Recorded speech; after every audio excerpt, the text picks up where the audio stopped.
What's up, guys? It's been a long day here at the shop. I've been slammed, couldn't even get any couldn't get the camera out to do anything today. But anyways, Miss Denise and Cliff are across the street, and her car broke down earlier today, and she called me earlier today, but I've been super busy, so we're just now heading out there to save her car from spending the night outside of a CVS. I'll let you know how that goes. All right, so we got to Miss Denise's car. Took us a little bit to get here, but when we got here, we're looking at the car, we're adding water to it. Miss Denise says, "Well, I thought it was maybe this crack." I said, "It is that." Her husband says, "I thought that was just the outside casing." And I grab a screwdriver and I stick it right in there, and you can see the fin. So to show them, I said, "No, that's not the outside casing. That is your radiator gone." So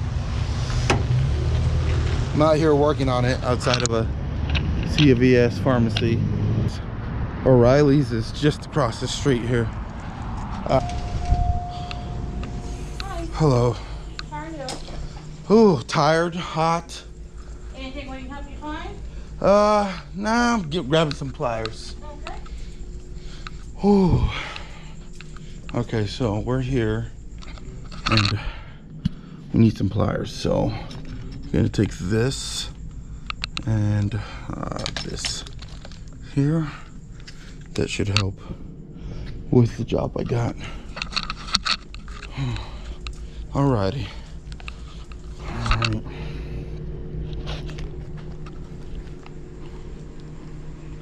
This should help us out in our quest to finish. No, thank you. Alright, you have a great day. You too. Alright, guys. So we got our pliers here. And Chelsea's across the street there in that building. Looks far away. It's not that bad. Yeah, so anyways, like I was saying, that's what I really hate about mechanic work, is you go based off of what they say, and you take the tools you think you need. You don't want to take too much because you might lose it. After we leave here, we got to go to, I think, Mesa, not Tempe. We got to go to Mesa and go pick up that part. So let's get this one knocked out.